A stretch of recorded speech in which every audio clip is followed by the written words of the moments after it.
Today I'm going to show you how to take your basic eye makeup look to the next level, sharing some of my favorite tips and tricks for getting that pro finish. So let's get started. To start with, I always apply an eyeshadow primer. Here I'm going to mix eyeshadow primer with a little bit of concealer or foundation. This is going to help to make sure that the eyeshadow primer works with your skin tone, so it's not too light or too dark. It's also a great way to shear off any eyeshadow primers that can be slightly drying on dry skin or more mature skin. The concealer helps the primer work with your skin tone and the texture. For oily lids, you want to use an eyeshadow primer that matches your skin tone as close as possible. Once you've applied your eyeshadow primer, it should feel slightly damp. This is actually okay because it will give the eyeshadow something to grab hold of. The basic areas of the eye would be the lid area, the crease area. This is where the lid creases into the eye shape, but also refers to any area above this point, but stopping underneath the brow bone. And the brow bone really isn't actually the brow bone. It's just the area underneath the brows. For this look, I've created a warm nude palette, but you can create any palette that you want using these tips. One is your base shade. This should be at least one shade lighter than your skin tone, or could possibly be the same. Then you have your contour shade. This should be at least one shade darker than your skin tone. Then you have your mid-tone, or your transition shade. I call it a mid-tone because it's a middle tone. And then we have our highlighter, which has a shimmer or frost or some sort of a metallic finish. Your mid-tone is probably the hardest to find, but it actually makes the biggest difference. Try looking at your favorite nude lipstick. Here we've gone for like a warm palette, so I've used a warm nude lipstick as a guide. You can see how your mid-tone works with the rest of the colors. It's almost as if you mix them all together and gave it a matte finish. For applying the eyeshadows, you are going to need a blending brush, a flat brush, a clean blending brush or a spare blending brush. This is just going to give you that nice clean blend. And then a small brush for applying, whether it's a pencil brush or a flat brush or a small blending brush. This one's my favorite. Starting off with the blending brush, we're going to take our mid-tone to start with. And I typically like to start off with my mid-tone on the outer edge of the eye, working over and back in the crease, keeping my hand nice and low, and slightly looking down in a mirror. By keeping my hand nice and low, it actually helps to blend it up ever so slightly, working upwards towards the brow bone. If you're not sure where to stop and start your blend, try creating a few parallel invisible lines. Use the edge of your nose, edge of your eye, and brow as one line, and then create a parallel line that works in that inner corner, and keep your blend within these 2 points. Taking our applying brush next, we are going to take the contour shade. Pick up a little bit of the product just on the outer edge and start to apply this on the outer quarter of the lid. You really want to start off with a very small amount because our lid should feel a little bit damp, and this may end up holding on to that contour a little bit too much. So slowly build this up. Start on that outer quarter of the lid, and then you can start to blend it a little further in, very slightly into the crease as well, making sure that your mid-tone is always higher than your contour.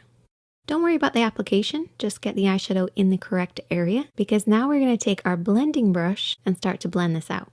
For this blend, I want you to lift your hand slightly higher, so it's about nose height on the face. This will prevent your contour from blending up too high. The higher your hand, the lower the blend. The lower your hand, the higher the blend. As this is a contour, we want to keep it nice and low to prevent it from moving past the mid-tone that we've already applied. Remember to keep within your 2 points as well. Next, we're going to take our blending brush and we're going to take a fade shade. So your fade shade is sort of like the bonus shade that's not in your palette. It could also be your blush if you prefer. Take a small amount of this onto your clean blending brush and just ever so slightly kiss the hood of the eye or the meeting point of the brow bone and the crease. So feel for the actual brow bone. Feel where that area kind of jots out and just tap a little bit of this fade shade in that area. It makes it look like your blending skills are top notch. Now we're going to take our flat brush and we're going to take that matte highlighter shade. So it's about one shade lighter than our skin tone. We're just going to tap this underneath the brows. So this is typically the brow bone area, but really it's just close to the eyebrows. And the reason we do this is to keep it nice and clean in that area. This will actually sharpen up everything else that you've applied. Sticking with that same brush, take some of your concealer and I want you to apply this on that inner third of the lid. So what I typically do is I go up right where the lid creases into the eye shape. I drag it downwards then, bringing it along the lash line. And you want to start on that inner corner and then sweep it to about the halfway point of the lid. Take your time with this. You're basically creating a cleaner lid. Once you've done that, take your fingertip and I want you to tap off any of the remaining excess, particularly right where it meets the darker contour shade. Now we're going to take our flat brush again and our matte base and just set the concealer in place. This will give you that really nice clean line, but also a soft blend in the crease above it. Taking that flat brush and the highlighter shade this time, so something with a little bit of shimmer, focus this on the inner corner of the lid, then very softly sweep this across the lid over the matte color that we've already applied. Now you might have noticed that we have quite a divide between our light lid and our contour shade. So we need to fade the two of them together. So we're going to take our fade shade and we're going to apply this right where they meet, right in the middle. Now you can use your mid-tone for this as well. However, a fade shade just adds that little bit more of a different tone, different texture, different depth, which once again brings your eye makeup look to the next level. Taking that flat brush and a little bit of that contour shade, we're now going to work underneath the eyes. Keeping it really close to that outer third of the lid, blending it then to the outer half, as close to the lashes as possible. So get right underneath those lashes.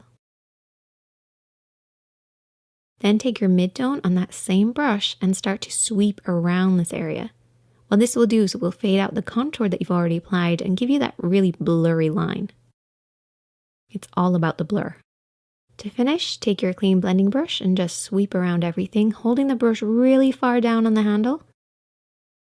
This is just a gentle sweep to give you that perfect blend. And that's your basic eyeshadow application taken to the next level. Now I want to add in a few extra steps to give you that pro finish. We're going to line the inner rim of the eye with a color that matches our skin tone. A lot of people will go directly to white. This actually can be a little harsh, so try to make sure that this pencil matches your skin tone perfectly. We're going to apply it on the waterline or the inner rim of the eye. What this is going to do is to clean up this line and actually create more of a sharper finish. And our eyes are going to look slightly bigger too. So it's like a 2-for-1. Now I'm going to take a felt tip liner. I'm going to rest my pinky on my cheek. And I'm going to do what I refer to as invisible liner. Basically, this is creating a really, really thin line, getting right to the root of the lashes, and deepening and darkening them ever so slightly. If you deepen and darken your lashes and right by the roots, everything else looks a lot more sharper and defined. You really shouldn't see this. It's an invisible line. So I take the felt tip eyeliner and I just work this really close to those lashes and also down on top of the lashes as well to remove any residue of eyeshadow. Whenever you're applying eyeliner, remember to keep blinking, moving your eyes, and then coming back to the same position of looking down in a mirror. This will create much more of an even finish, and you won't worry about blinking and messing up the line. And you can see how much sharper everything looks just by applying a little bit of darkness right at the roots. And then all you have to do is finish off with your lashes and mascara. I want you guys to try this out. I know you beginners can definitely do this. It's a little time consuming, but it's a great way to up your skills. Check out the other videos on the screen, hit that like button if you enjoyed, and if you're new here, hit subscribe. You've been watching The Makeup Chair, and I'll see you next Monday.